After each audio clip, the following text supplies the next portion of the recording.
കഴിഞ്ഞ വീഡിയോയുടെ അവസാനത്തിൽ പറഞ്ഞ പോലെ തന്നെ ഇന്നത്തെ വീഡിയോ നമ്മൾ സംസാരിക്കാനായിട്ട് പോകുന്നത് റാം മാനേജ്മെൻറ്റിനെ കുറിച്ചിട്ടാണ്.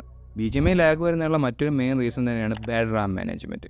ഗെയിമിങ്ങിനെ ഏതെല്ലാം രീതിയിലാണ് റാം സഹായിക്കുന്നതെന്നും അതേപോലെ തന്നെ നമുക്ക് ഗെയിമിങ്ങിന് വേണ്ടി റാമിനെ ഒപ്റ്റിമൈസ് ചെയ്യാമെന്നാണ് ഈ ഒരു വീഡിയോ നമ്മൾ സംസാരിക്കാനായിട്ട് പോകുന്നത്. റാം എന്ന് പറയുന്ന ഒരു മെമ്മറിയാണ്. നമ്മുടെ ഡാറ്റാസ് എത്രത്തോളം സ്പീഡിൽ പെർഫോം ചെയ്യണം എന്ന് ഡിസൈഡ് ചെയ്യുന്നത് റാമുകളായിരിക്കും. റാമിൻ്റെ ടാസ്ക് എത്രത്തോളം ഇൻക്രീസ് ആവുന്നു അതിനനുസരിച്ച് അതിൻ്റെ എഫിഷ്യൻസി കുറഞ്ഞു വരികയും റാം എത്രത്തോളം ഫ്രീ അപ്പ് ആയി കിടക്കുന്നു അതിനനുസരിച്ച് അതിൻ്റെ എഫിഷ്യൻസി കൂടിക്കൊണ്ടിരിക്കുകയും ചെയ്യും. ഇത് നമ്മൾ സംസാരിക്കാനായിട്ട് പോകുന്ന how to optimize RAM for gaming. കുറച്ച് കാര്യങ്ങൾ ശ്രദ്ധിച്ചാൽ നിങ്ങൾക്ക് സിമ്പിളായിട്ട് റാമിന് ഗെയിമിങ്ങിന് വേണ്ടി ഒപ്റ്റിമൈസ് ചെയ്യാനായിട്ട് പറ്റും. സോ ഇത് വളരെ സിമ്പിളാണ്. ഞാൻ പറയുന്ന കാര്യങ്ങൾ മനസ്സിലാക്കിയാൽ മാത്രം മതി.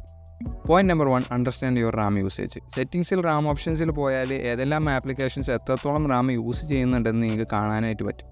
സോ ഇതനുസരിച്ച് നമുക്ക് ആപ്ലിക്കേഷനെ കൺട്രോൾ ചെയ്യാനും കഴിയും. സോ ഇത് വളരെ സിമ്പിളായിട്ടുള്ളൊരു മെത്തേഡാണ്. നിങ്ങൾ യൂസ് ചെയ്യാത്ത ആപ്ലിക്കേഷൻ നിങ്ങളുടെ ഫോണിലാണെങ്കിൽ ജസ്റ്റ് ആ ഒരു ആപ്ലിക്കേഷൻസ് അൺഇൻസ്റ്റാൾ ചെയ്ത് കളയുക. അതുപോലെ തന്നെ കൂടുതൽ റാം യൂസേജ് എടുക്കുന്ന ആപ്ലിക്കേഷൻസ് ഉണ്ടെങ്കിൽ നിങ്ങൾ ആ ഒരു ആപ്ലിക്കേഷൻ യൂസ് ചെയ്യുന്ന സമയത്ത് അത് ഫുൾ സ്റ്റോപ്പ് ചെയ്ത് വെക്കുക.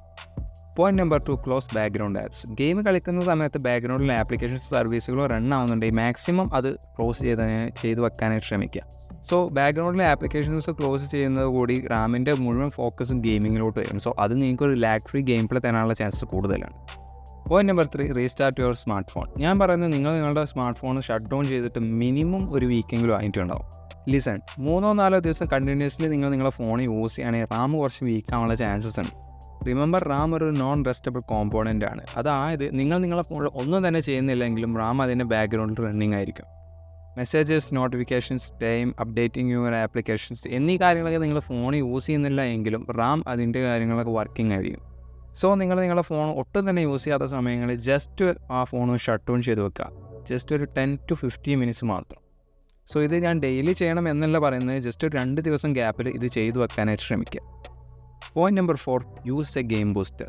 ഗെയിം ബൂസ്റ്റർ വെറും പേരിന് മാത്രം എന്നാണ് പലരും പറയാറുള്ളത്. ആക്ച്വലി ഗെയിം ബൂസ്റ്റർ വർക്കിംഗ് ആണ്. പേഴ്സണലി ഞാൻ ഗെയിം ബൂസ്റ്റർ യൂസ് ചെയ്യുന്ന ഒരു ഷോർട്ട് കട്ട് രീതിയിലാണ്. Clear cache memory, clearing background apps, blocking notification എന്നിങ്ങനെ പല കാര്യങ്ങളും ജസ്റ്റ് ഒരു 1 ക്ലിക്കിൽ നിങ്ങൾക്ക് ഗെയിം ബൂസ്റ്റർ വഴി ചെയ്യാനായിട്ട് പറ്റും. അതുകൊണ്ട് തന്നെ ഈ ഒരു കാര്യങ്ങളൊക്കെ നമുക്ക് സെപ്പറേറ്റ് ചെയ്യുന്നതിന് പകരം ഗെയിം ബൂസ്റ്റർ യൂസ് ചെയ്യാൻ വളരെ നല്ലൊരു തീരുമാനമാണ്.